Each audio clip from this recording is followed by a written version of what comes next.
Well, being a human being is not easy as opposed to an animal because we're born and nobody gives us like a direction. Our parents might be a little bit, our college, teachers, etc., mentors, but generally we're on our own. And it's a very, very difficult process. You wake up in the morning and you don't really know what you can do. You could choose 12 different paths. It can be very confusing and very overwhelming. When you find that sense of purpose, when you find what I call your life's task, everything has a direction, everything has a purpose. Your energy is concentrated. It's not like you're just going down a single narrow pathway. It's not like life becomes boring and it's just about discipline and solving problems. It's actually the most exciting thing that can ever happen to you because you never have that lost feeling. You wake up in the morning and you go, yeah, this is what I need to accomplish. People come at you with all kinds of distractions and boring and irritating things. You're able to cut it out. It's just the most marvelous piece of internal radar that you can have. So I genuinely wish that everybody can find that kind of internal radar. And so it's not easy, and I understand that. There's no like instant formula because we're all about instant formulas. It's difficult, and I want you to know that. So it's not like Robert can give me the answer in 3 minutes. No, I can't. But there's a process involved. It's not, a mystery. You can follow a very singular process. And the idea is, you're talking about childhood. The way I like to frame it is, when you were born, you are a phenomenon. You are unique. Your DNA has never occurred in the history of the universe, going back billions of years. It will never occur in the future. Your life experiences with your parents and everything that you experience in your early years going on up is unique. It's yours. You're one of a kind, right? So that is your source of power. To waste that is just the worst thing you can do in your life. And what the power is finding that uniqueness. What makes you you, and how you can mine that, and how you can go deep into it and use that to create a career path, right? And so I tell people, when you're a child, when you're 4 or 5, or even younger, you have what the great psychologist Maslow called impulse voices. They're little voices in your head that say, I love this, I hate that. I like this food, I don't like when mommy moves this way, I like when daddy comes from here. You're very cued into who you are and what you like and what you don't like. And these voices kind of direct you in certain ways, right? And when you're very young, they direct you towards intellectual, mental pursuits as well. And there's a book I recommend for everybody. It's Howard Gardner's 5 Frames of Mind. It's helped me immensely. The idea is, he talks about 5 forms of intelligence. Our problem is we think of intelligence as mostly intellectual, but there are many forms of intelligence. There's the intelligence that has to do with words. There's abstract intelligence that has to do with patterns and mathematics. There's kinetic intelligence that has to do with the body. There's social intelligence. He has 5 of them. And the idea is, your brain naturally veers towards one of them. It can veer towards 2 of them, that happens, but generally one of them kind of dominates, right? And it's like a grain in your brain that's going in a certain direction. You want to go with that grain, and because that's where your power will lie. So when you're young, if you go back and think about when you were 4 or 5, you can maybe get a picture of some kind of direction or voice inside of you that was impelling you towards this. I know for me, it was words. I can remember when I was 6 years old, I was just obsessed with words, just the letters in words. Almost like in this almost slightly schizophrenic way. I would spell words backwards. I would take them apart. I would do anagrams. I love palindromes, right? So I had a thing about words and language. It's very primal. Some people, Albert Einstein, when he was 4 years old, his father gave him a birthday gift of a compass. And he was just mesmerized by this compass. The idea that there are invisible forces out there in the cosmos moving this needle. And he's obsessed with the idea of invisible forces. Steve Jobs, when he was like 7 or 8 or maybe younger, in Burlingame, California, his father, they passed by a store with technological devices in the window, and he was just hypnotized by the design of those devices and the glass tubes and everything. So he wanted to go in that direction. Tiger Woods saw his father hitting golf balls in the garage, and he was just like screaming with joy. He had to do that, right? I could give you a million different examples of this. Of course, these are people who are famous, obviously. We can go back and find that. It's easier.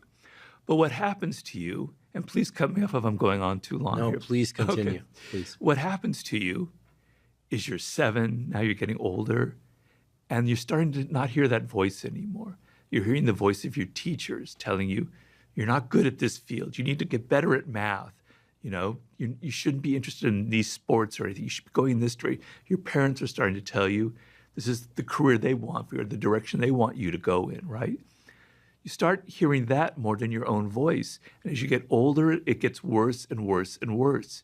Then when you're a teenager, it's all about what other people are doing, your peers, what's cool, what's not cool, And that kind of is more, so all of this noise enters your brain and you can't hear that anymore. You don't know who you are. And so you go to college, you kind of maybe choose a major that seems practical that your parents want you to go into. Maybe you kind of wander around, you're not sure.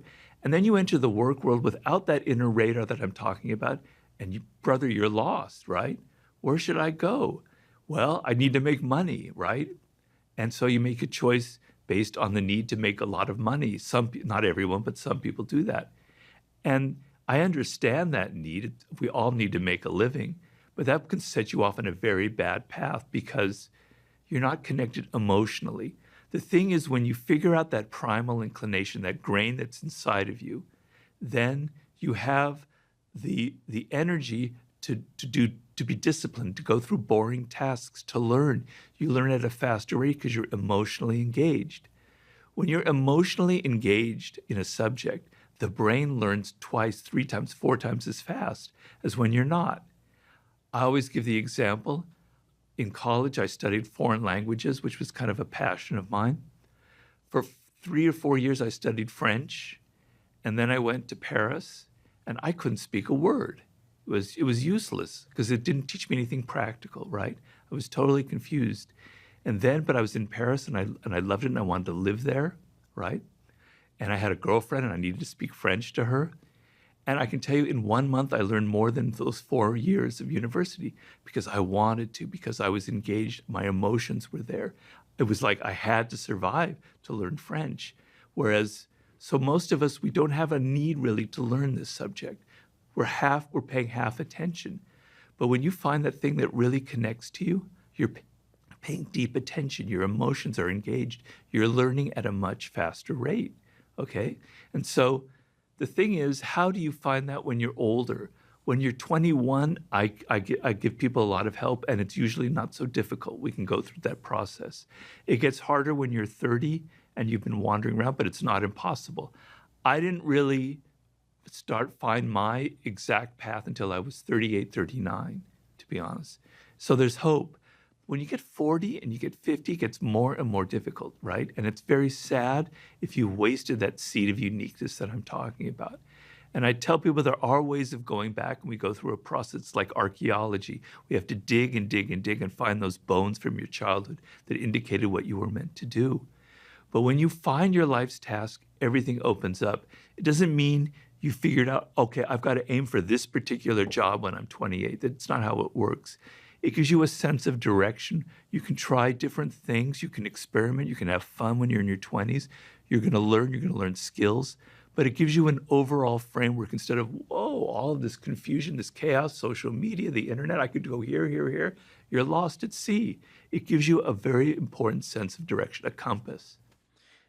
As you describe this, I have this image of, you mentioned animals that presumably don't have a lot of flexibility in terms of the niches they can exist in. But the way I imagine this process is that as a human, we're plopped into a environment, and here I'm using analogy, where we don't really know if we are an aquatic animal, a terrestrial animal, or an avian, right? Or an amphibian. Or an amphibian, for that matter.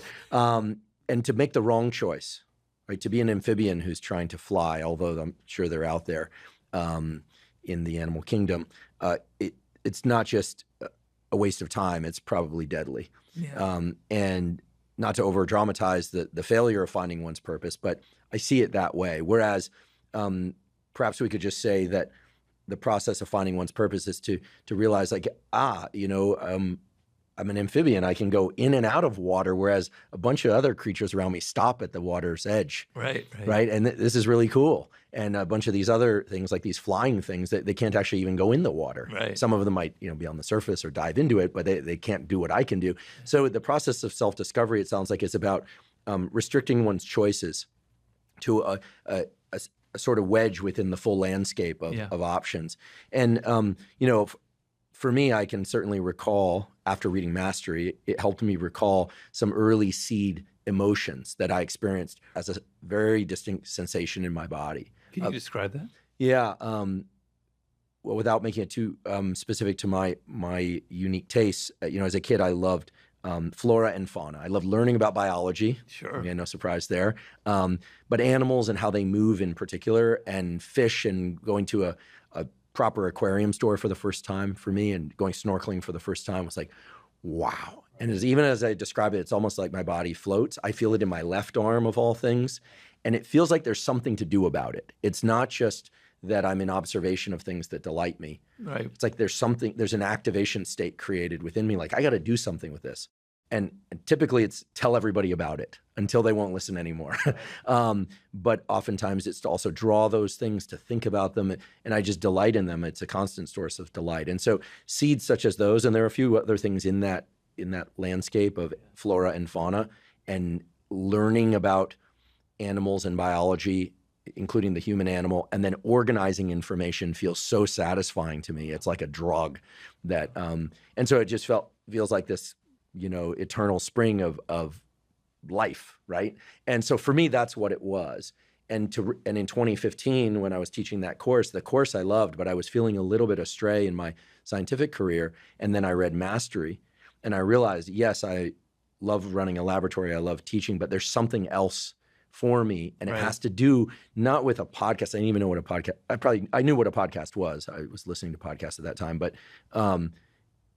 I wasn't on social media. I had no thoughts of having a podcast. But what I wanted was that feeling in its total number of forms. Right. That's the goal. Get that feeling in as many forms as possible. Right. Is that about? That's absolutely perfect, because the connection to what I'm talking about, it's not an intellectual thing. It's visceral. It's emotional. It's physical, right? And you feel it in your body. And when you're doing it, it's like it's at your level. It's like you're swimming with the current. You feel it. Things are easy. Everything clicks together. There's a delight. Not everything is going to be delightful. There's going to be tedium involved. There's going to be moments of boredom. But you're able to withstand the moments of boredom because you feel that deep overall connection. So yes, that's precisely what I'm talking about. I mean, for me, it's a little bit a similar thing is, I said about words, but the other thing that I was obsessed with when I was a kid was early human ancestors. Don't ask me why. I just was so obsessed with our ancestors millions of years ago, and how it's possible to be living here in the 60s or 70s with cars and everything, but to come to where we are now. And I wrote a short story when I was 8 years old about a vulture. It was written from the point of view of a vulture watching the first humans kind of emerge on the planet. I'm sure it was absolutely awful, dreadful. But the weird thing is, I'm writing a new book, and all I'm doing in that book is going into early humans.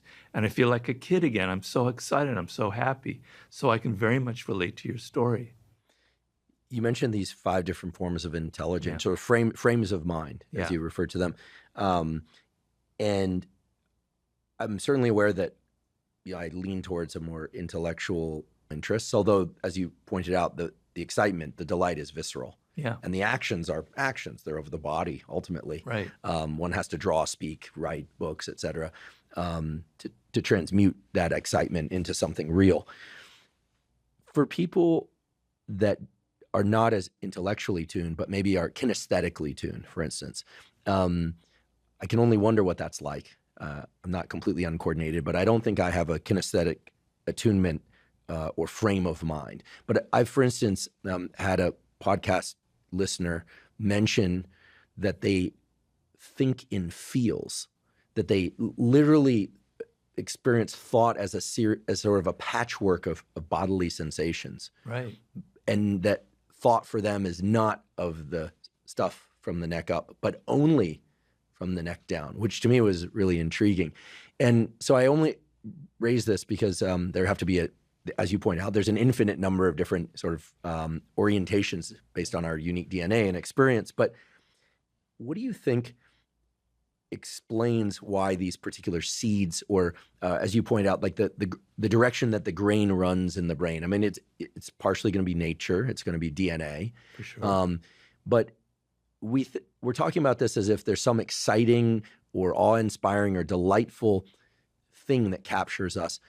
Can it be the other way too? Can it be, one has a bad experience as a child in an intellectual environment and then decides, I'm going in things of the body feel good, things of the mind, of intellect feels bad. And does it matter whether or not we are drawn to our purpose by recognizing what we love or what we hate, or are both useful? Oh, they're both very, very useful. A lot of intelligence is nonverbal. We think in terms of images. We're very much infected by the emotions of other people. So I know, for instance, my mother is very, very interested in history. She's obsessed with history. And I probably absorbed her interest in history. I don't think there's a gene for that interest, So you're going to absorb things from your parents as well. So it's not all just genetic. But yeah, what you hate will will have a big thing. But the problem with doing that is, if you go into a direction and you're in elementary school, et cetera, and they force you to learn math and you hate it, what it tends to do is it turns you off from learning in general. You think, I don't want to be disciplined. I don't want to go through anything because it's painful. It doesn't lead anywhere. It's not me. It's frustration. It turns you off from learning in general. So it's really, really important for a child to have the love experience as early as possible so that they can know what they hate and why they hate it, right? And then they can rebel and they can go into that field, as opposed to, I hate learning, I hate discipline, I hate studying, I hate trying things over and over again. If you're kinesthetically oriented, and a part of me, I understand that because I love sports, is you have to practice. It's going to take a lot of, you're not going to instantly be good at something, right? And that's going to require a love of it, right?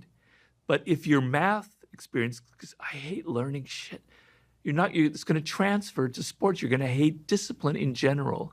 So it's very important for parents to let that child have at least glimmers of that love moment.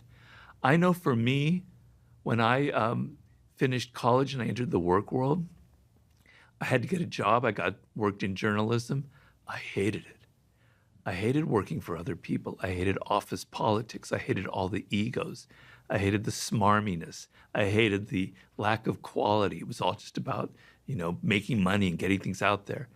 And then I worked in Hollywood. I hated Hollywood. I hated working in Hollywood. That formed me very much, made me go in the direction that I went in, but only from the basis of I knew that I wanted to be a writer. So, that's very important, that it's not just hate. It can form you, but there also has to be that positive, deep emotional love of something that also is grounded in you in some way. Yeah, what you just said really highlights the fact that energy and motivation can come from either pressure, desire for something or desire to get away from something. Right. And earlier when you were talking about how we are so much more engaged and driven towards things that stir us emotionally, and actually we know, based on the neuroscience, as you know too, I'm sure, that only by the release of certain neurochemicals in the brain and body would our brain have any reason to change, right? If you don't feel agitation and you can do everything that you're trying to do, of course your brain wouldn't change. Like, why would it, right? That agitation is a signature of the neurochemicals that are saying, hey, something's different now. Right. You might need to do something different, including rewire yourself, right? And that can come from positive or negative experiences. Of course. Now, I'm obsessed with this idea of energy. I mean, we all want to have more energy and focus. And normally we hear about the concept of energy in the context of caloric energy, like what should we eat and when and how much, and we need to get sleep. But what you're really referring to is neural energy, like the engagement of ourselves that's, sitting there ready to be engaged, but it requires the right experiential macronutrients, right? The experiential micronutrients, as opposed to, of course, we need good nutrition, but that's not sufficient. It's necessary, but not sufficient. So would you say that when we are, let's say, since a good number of our listeners are in adulthood, from our 20s on, that the things that excite us as adults that really generate some feeling of readiness or grab our attention are still informative toward guiding our decisions about best life and life purpose? Well, what exactly do you mean by that? I mean, like, because there are things that excite you in a kind of a quick way, like, where you have to relieve some tension, and there's entertainment, and there's things that kind of give you pretty immediate gratification. And there's the larger picture of something that will give you fulfillment over years to come. So you can feel that when you're older and you can pay attention to it. But a lot of the time is we're paying too much attention to the immediate pleasures of life, to what gives us instant gratification, and that's what we're grabbing for. So this is a much more kind of deeper process that involves that digging that I was saying. It's deeper than just kind of, I like this, I don't like that, kind of thing. It's more something macro than just that. And so when you're in your 20s or in your 30s or your 40s, you want to be paying attention to yourself. And the problem with people in the world today is you're not paying attention to yourself. You're not inside your own head. You don't hear those voices. You don't hear what you love, what you like anymore, because, as I said, there's so many of these other distractions going on. And so you're always like attuned to what other people like, right? Because you're in social media. This is what people are following. This is what they're interested in. As opposed to disengaging, backing off from that and looking at yourself and going through the process of, that's not me. Actually, I don't really like that, And so what you're talking about is, I think, very profound, is levels of frustration or anxiety are definite signals that you must pay attention to, that they're telling you this isn't a good direction for you. This is a waste of time for you. And in general, I tell people, self-awareness, being able to hear those voices, to understand that your frustration is telling you something. And sometimes you just act on it without understanding it. But understanding why you're frustrated, why you don't like your career, why you're not happy about where you're going is the key to everything. It will open up, it will actually be able, even in your 30s, to return you to that childhood inclination. But if you can't listen to where those emotions come from, then they're useless. They're not teaching you anything. As we all know, quality nutrition influences, of course, our physical health, but also our mental health and our cognitive functioning, our memory, our ability to learn new things and to focus. And we know that one of the most important features of high quality nutrition is making sure that we get enough vitamins and minerals from high quality, unprocessed or minimally processed sources, as well as enough probiotics and prebiotics and fiber to support basically all the cellular functions in our body, including the gut microbiome. Now, I, like most everybody, try to get optimal nutrition from whole foods, ideally mostly from minimally processed or non-processed foods. However, one of the challenges that I and so many other people face is getting enough servings of high-quality fruits and vegetables per day, as well as fiber and probiotics that often accompany those fruits and vegetables. That's why way back in 2012, long before I ever had a podcast, I started drinking AG1. And so I'm delighted that AG1 is sponsoring the Huberman Lab podcast. The reason I started taking AG1 and the reason I still drink AG1 once or twice a day is that it provides all of my foundational nutritional needs. That is, it provides insurance that I get the proper amounts of those vitamins, minerals, probiotics, and fiber to ensure optimal mental health, physical health, and performance. If you'd like to try AG1, you can go to drinkag1.com/Huberman to claim a special offer.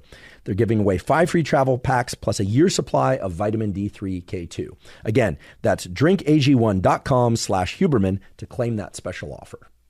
So it sounds like one of the goals is to engage in what I'll just call for the moment unadulterated self-referencing. Unadulterated in the all senses of the word, because as a child, as you point out, at stages of life that are before puberty, they're literally pre-sexual, which I think is important, right? Because puberty, to me, as a neurobiologist who started off as a developmental neurobiologist, I can tell you that puberty is the most profound transformation that the brain undergoes Oh, for sure. in the entire lifespan. There's just absolutely no question about it. Everything is different after puberty because of all of the new relational dynamics that become apparent and our potential involvement in them. Yeah. It's not talked about enough how dramatically puberty changes the brain. Sure. I mean, we are different people before and after puberty. Hormones that are suddenly raging. The hormones are there, and it's not just changes in how we view the world, but changes in how the world views us. Yeah. And not just through the lens of sexuality, but also expectation of what we are capable of, what we are responsible for or not responsible for, our learning capacity. I mean, puberty is like this, it's also the most rapid stage of aging in our entire lifespan. Wow, right? I didn't Those know kids that. that go home for the summer and then come back, like shaving, Yeah. I was sort of I wasn't a late bloomer, but I had a long protracted puberty, but I remember those kids. I'm sure we all remember those kids.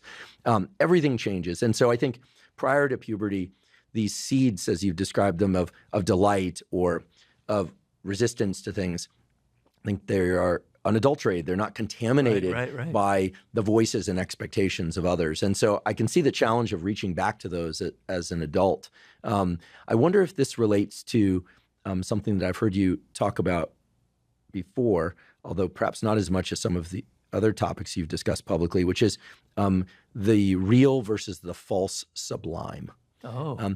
Could you perhaps just define for us what sublime really is, what a sublime experience is, and the distinction between real and false sublime experiences? Because I feel like this relates to really? finding that seed, right? It's about finding authentic seeds within us, as opposed to when emotions can be distracting and misleading. Wow.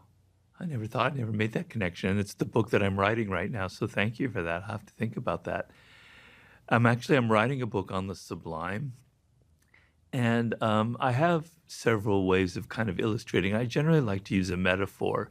And the metaphor is that being a human being, being a social human being living in a particular culture, means that you live inside of a circle.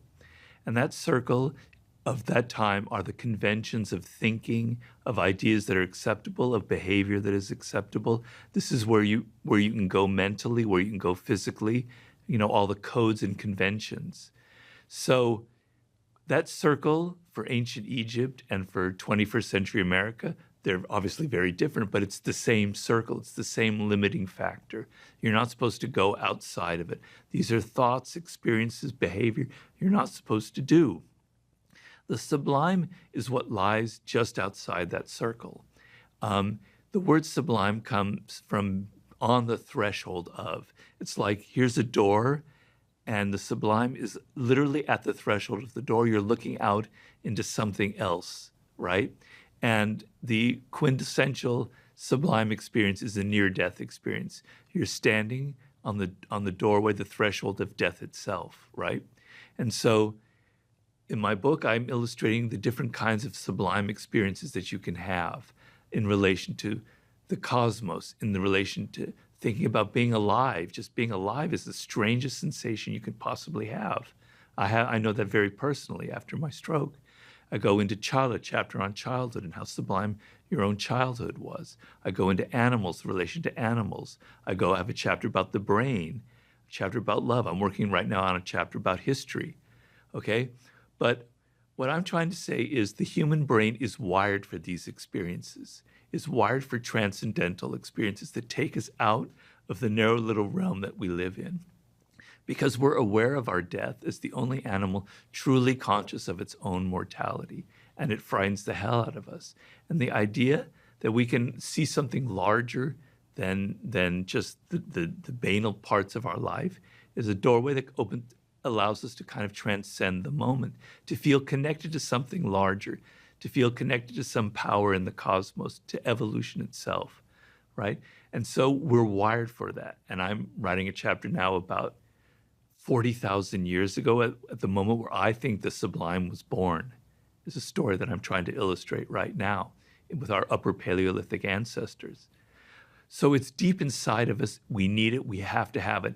In the 21st century, we have very few avenues for it, any real avenues. Religion used to be the main kind of way of accessing this.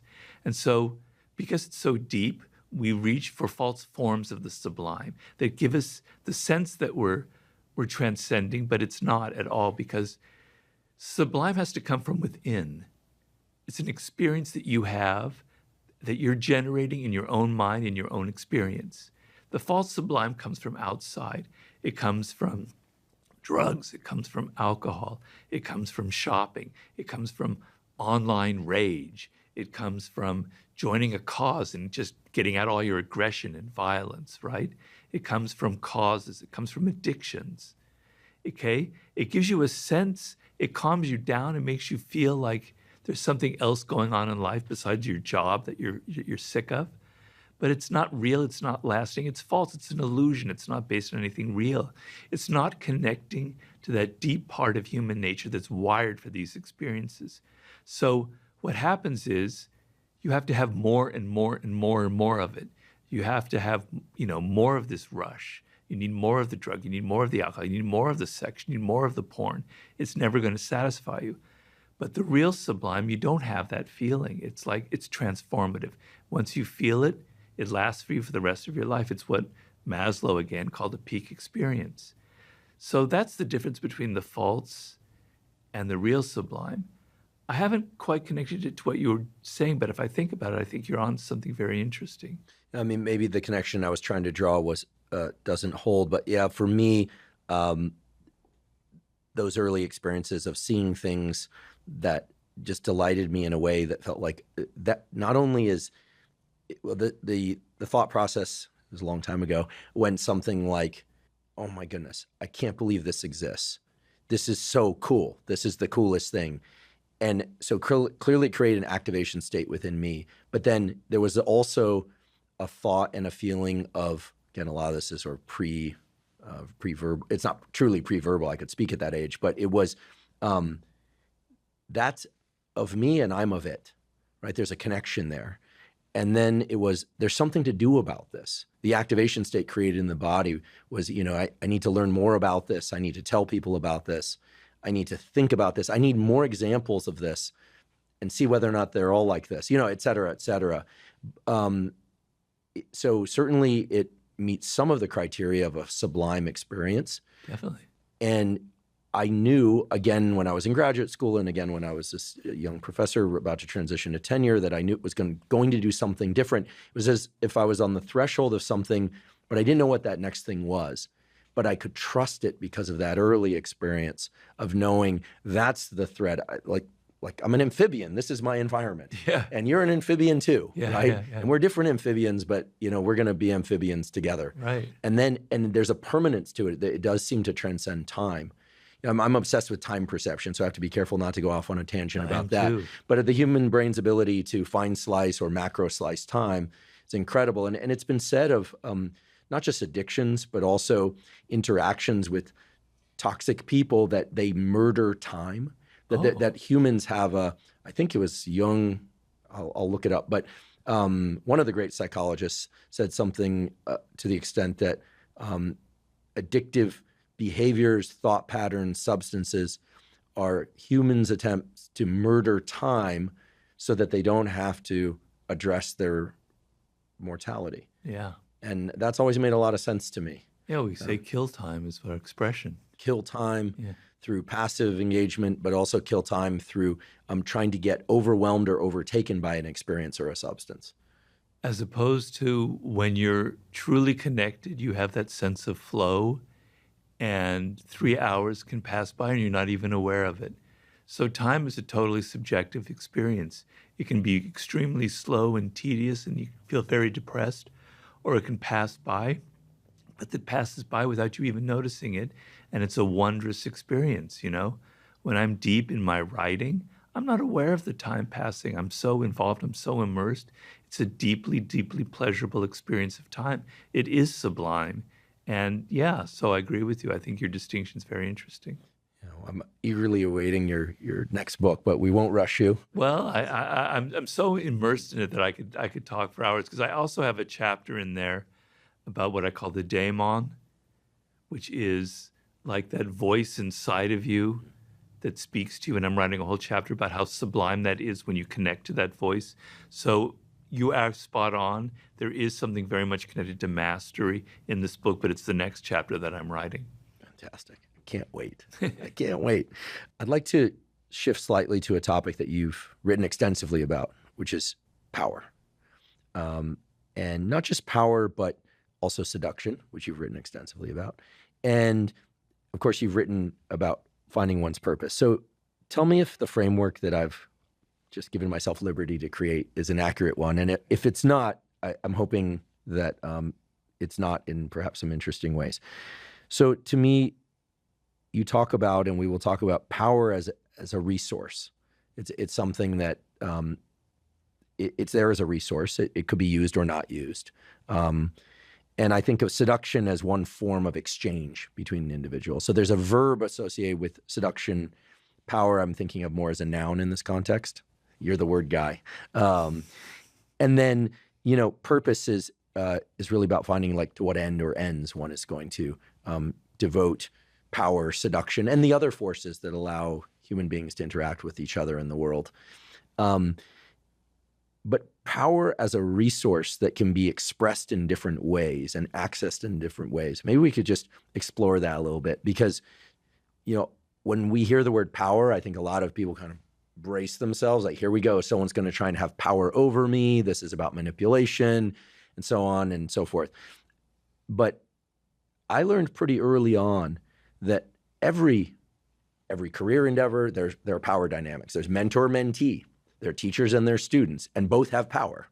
In romantic relationships, there's a power exchange. There are yeses and there are nos. There are maybes. There are covert and overt contracts. Yeah. I'll do this because I want to. Right. You'll do this because you want to. Great. Sounds great. Overt contract. There are also covert contracts. Well, I don't feel safe doing that. So what I'll do is I'll take something from the interaction that you're not aware of, so that I can sort of ease my sense of danger and give myself the illusion of feeling safe, and all sorts of kind of complicated human dynamics that have to do with us having this forebrain thing that can do all of that gymnastics. So maybe we could start very simply by just saying, how would you define power in terms of its functional definition, like in interpersonal relations? And then why do you think power is so essential to all relationships? That's really what I'd like to get to. Why is it so essential? Why couldn't it be something else? Well, the way I define power is I try and take it away from that kind of negative context that most people have and that you brought up. And I bring it to something very primitive and very primal. The way the human being is wired, the feeling that we have no control over our environment, and in the earliest period, it was literally over our environment and wild animals and nature and the climate, etc. But now the sense that you have no control over your career, over your children, over your parents, is deeply, deeply immiserating. And it compels us to act in certain ways, either attempts to find positive ways of power or doing what you call covert ways of getting power, passive-aggressive, traditionally passive-aggressive means. So it's deeply wired in us to want a degree of control over the immediate environment and immediate events. We can never have complete control, and the idea of having complete control is nonsense, and it would actually be very ugly, because you want a degree of letting go and letting circumstances come to you, et cetera, et cetera. So the sense of you want to feel like, with other people and relationships, that you can influence them, that you can move them in a certain direction, either to get you to love you and treat you better, or either to stop annoying, irritating behaviors, or either to, wake up and find and do productive activity if it's your children, etc. You want to have the ability to influence people, to move them in a certain direction, either in your interest or in their interest, right? And once you have that need, and every single human being ever who's ever lived has that need, and we often don't recognize it because we're embarrassed by it. We're embarrassed by our desire for power, for our need to control. Every human being has it, right? And it's not easy because human beings are complicated. They don't, if you say, do this and you're talking to your son, he'll do the opposite or he'll do something else. You can't just force people in a direction, right? By being overt and telling them this is what you need to do, you create resentment, you create an enemy. They may say, yes, yes, daddy, yes, husband, I'll do what you say, but they're going to resist you deep down inside, right? So people are tricky. They wear masks. They pretend to say one thing and they do another. They have their egos, and you inadvertently wound their egos or trip them in some way, and they react in a way that you don't expect. And so power is this kind of invisible realm that envelops society where people are continually battling each other and struggling in it, but no one is like talking about it. No one's being overt about it. No one's saying, this is exactly what I'm trying to do. And so when you enter the social world and the career world, you're not expecting these battles. You don't know, no one's taught you, no one's trained you. Your parents don't train you. Nobody trains you. And you make mistakes, and you realize how political people are. If you're a sharky character, and there's a certain percentage of them, you realize, wow, I can deceive people, I can manipulate them, I can get what I want, I can pretend to love them, and they'll fall for me, and I can do all this other stuff. But for most of us, the 95% of us who aren't sharks, and I'm including myself in that category, it's very, very disturbing to suddenly enter that world and see all of that invisible power games on that no one's given you any advice for or helped you. And so take it out of the realm of it's just about trying to dominate the world and manipulate and exploit and abuse. It's something inside of you. You have this need, and your suppression of it will only make you come out in passive ways, and you won't be able to control certain things. If you want to move people, if you want them to follow your ideas, if you want them to be more aligned with your politics or your ideas, you have to be subtle. You have to learn psychology. You have to learn certain aspects of how to almost move people without them realizing in certain directions, which is like the art of seduction.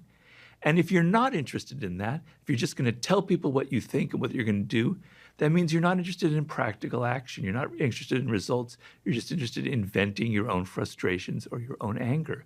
So learning the subtle little dynamics of power is extremely essential because we're a social animal. It doesn't mean that you're going to get dirty, that you're going to suddenly go out there and manipulate the hell out of people. Most of the 48 laws of power is about defense, but how to defend yourself from the sharks out there, how to defend yourself from making classic mistakes, like outshining the master, like talking too much, like arguing with people instead of demonstrating your ideas, on and on and on. It's not an ugly thing. It actually makes you a better social individual. So that's how I like to frame it. It's very interesting. I think as a young guy growing up, it was so important to me to know where I fit in with my friend group.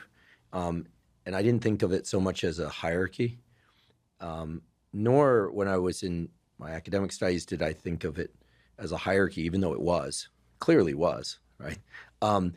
So much as the goal was to figure out where was my unique slot that I could do the most good for myself and others. Right. You know, kind of finding my spot. I don't want to say on a shelf because it gives an image of something vertical, but you know, let's make it lateral, lateral arrangement of different people with different strengths, different life purposes, trying to figure them out. You know, where should I be in order to express that and also feel connected to others? And in order to do that, I realize now, based on your answer, I did have to figure out, you know, who's trying to have power over, who's pretending that they don't want power but is actually exerting power, you know, these sorts of things. And there's an incredible peace that comes from knowing that one is in the correct place, both profession, interpersonally, in relation to oneself, but also in the context of one's peer group.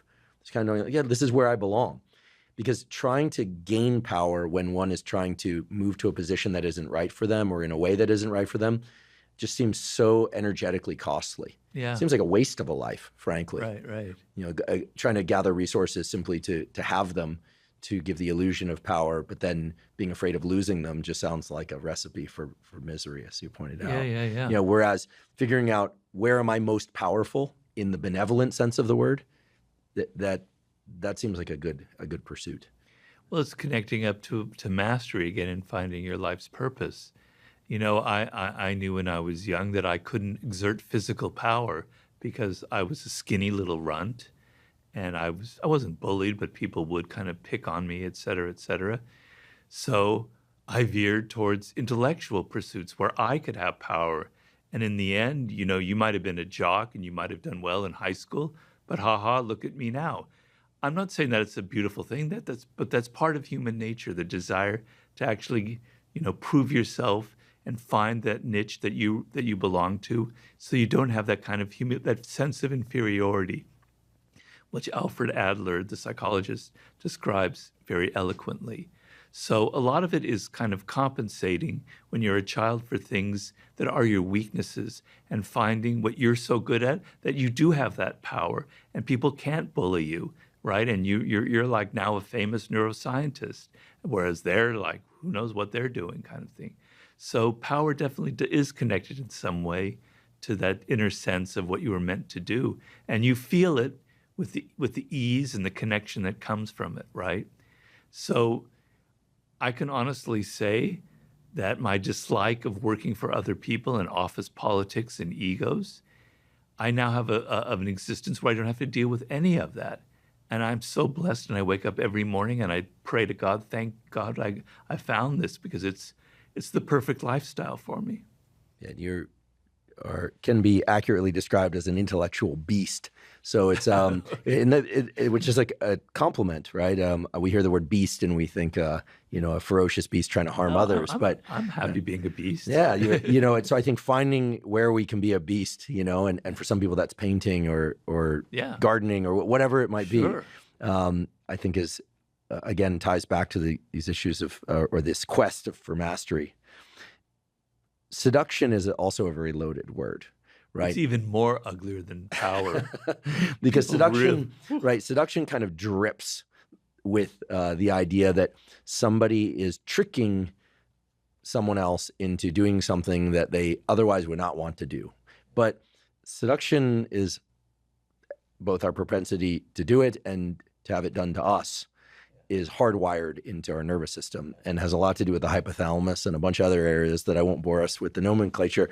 But seduction to me implies some sort of exchange. I suppose we could seduce ourselves through denial or convincing ourselves that of something.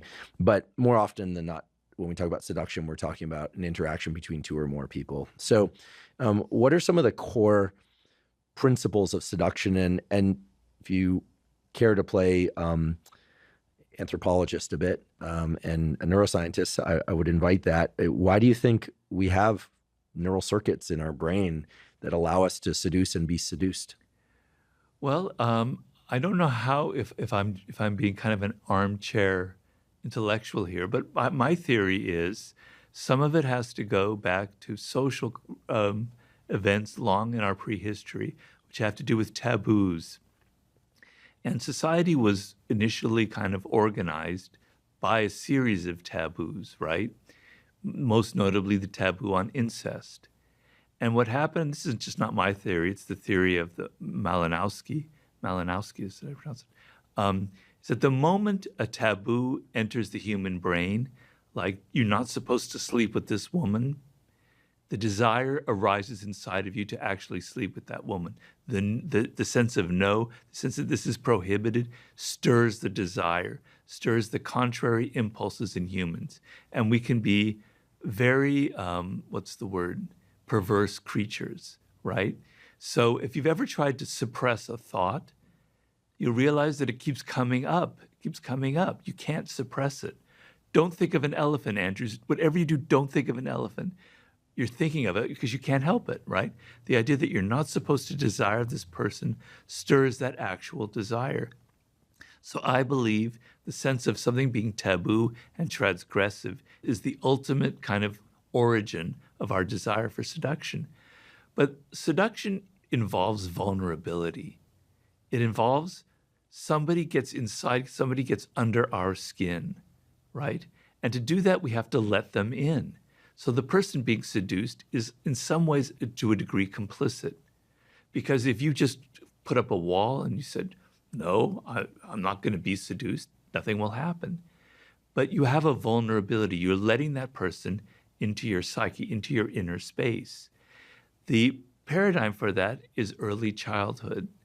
So Freud talks a lot about this. So I don't know if people still believe in Freud anymore. I certainly do. Okay. Absolutely. But genius of both psychology and physiology. Wrong sure. about a lot of things, did a lot of things he shouldn't have done. Let's acknowledge that. I think everyone would agree that sleeping with your patients and being a cocaine addict, bad ideas. But at the same time, he had an absolute, like near supernatural levels of insight and brilliance into human nature. Did he sleep with his patients? I believe he did. But if I just threw that on him without him doing it, then, forgive me. He certainly had emotional attachments to his patients that he shouldn't have had. I don't know if he slept with them. He very well might have. But his idea was that the child is seduced by the parent. You're in an extremely vulnerable position, right? Your life depends on them. And they're seducing you with their energy. You're letting them in, right? And that kind of creates a pattern for the rest of your life.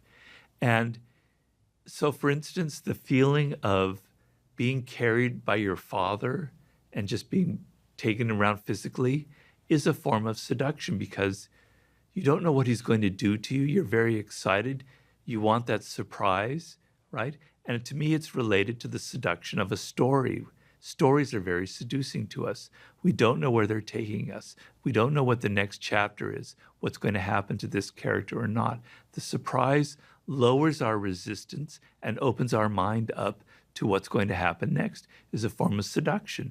Fairy tales, the stories you were reading as a child, your interactions with your parents, they're deeply, deeply ingrained in you. You cannot be seduced unless you are vulnerable, right? And so I like to switch it around and get out of the negative connotations. Being vulnerable is actually a positive trait. I think a lot of people now in the world today, because things are so harsh and invasive, that people have become too invulnerable.